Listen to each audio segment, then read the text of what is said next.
is the job card detailed enough? That's one I Hmm. find quite often as well. Yeah, Yeah, yeah, it's yeah, experienced machinists, things like that. yeah, You look at the job card, there's hardly anything on it, and you're relying yeah, on that person to, which yeah.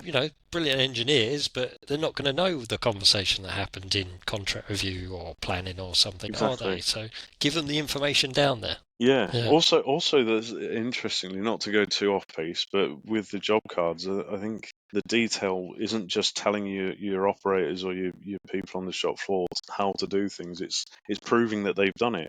Mm. Proving that they've done what's supposed to happen, so that if anything does go wrong and there's an investigation, it gets to your job card and they say, yeah, yeah, you've done everything you can within your power, so we're gonna keep looking further, rather than We'll getting move to it and on. go, yeah, rather than getting to it and saying, uh, yeah, you didn't actually anodize this part to the right spec.